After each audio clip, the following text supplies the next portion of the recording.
If you're close to the beach, you are going to get exposed to it.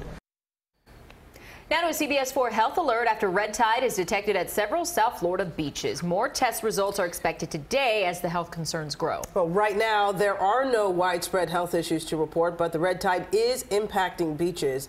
In Miami-Dade County, beaches north of Haulover Inlet are set to reopen this morning after being closed on Thursday when the toxic algae blooms were officially detected. Meantime, the waiting continues in Broward County. The beaches there are also open for now. We have live team coverage beginning with CBS 4's Carly Barnett. She's live on Fort Lauderdale Beach with the latest. Carly. Riel and Lauren, good morning. We have been hearing a lot this week about the concerns of red tide here in South Florida. The state did conduct some tests, but Broward County is still waiting on those results. As of this morning, Fort Lauderdale Beach is open. That is at least for now. Fort Lauderdale Beach has remained open, as have all beaches in Broward County. The Fort Lauderdale mayor addressed the red tide issue.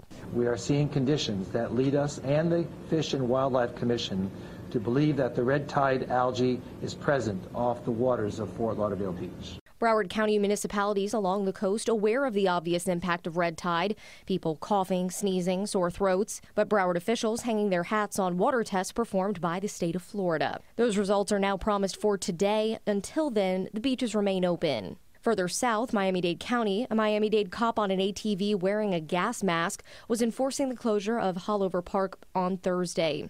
Mayor Carlos Jimenez ordered all beaches from the Haulover Inlet to the county line closed. Lifeguard stands shut down after red tide was detected. Not good. Bad for tourism, bad for us. But by late afternoon yesterday, the Miami-Dade beach is set to reopen.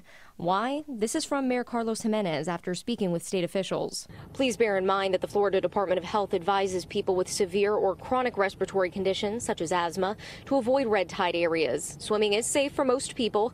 In fact, beaches on the west coast of Florida, which have been plagued by red tide in recent months, remain open. But red tide is out there. It's a reality, and as it moves south, it's a worry for scientists. I guess my concern is if it gets carried into Biscayne Bay, now you've got a more stagnant pool of water and there's higher nutrients in Biscayne Bay.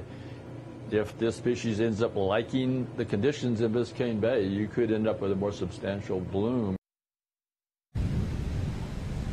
I have a feeling a lot of weekend plans are hinging on those results. Again, the state said those should be available by today. For now, reporting live in Fort Lauderdale Beach, Carly Barnett, CBS 4 this morning. Carly, thank you. This map shows where the greatest concentrations of red tide have been detected in Florida. Red symbolizing the highest level. You can see the Gulf Coast has been dealing with the toxic blooms for months now. The positive results here in South Florida mainly scattered so far.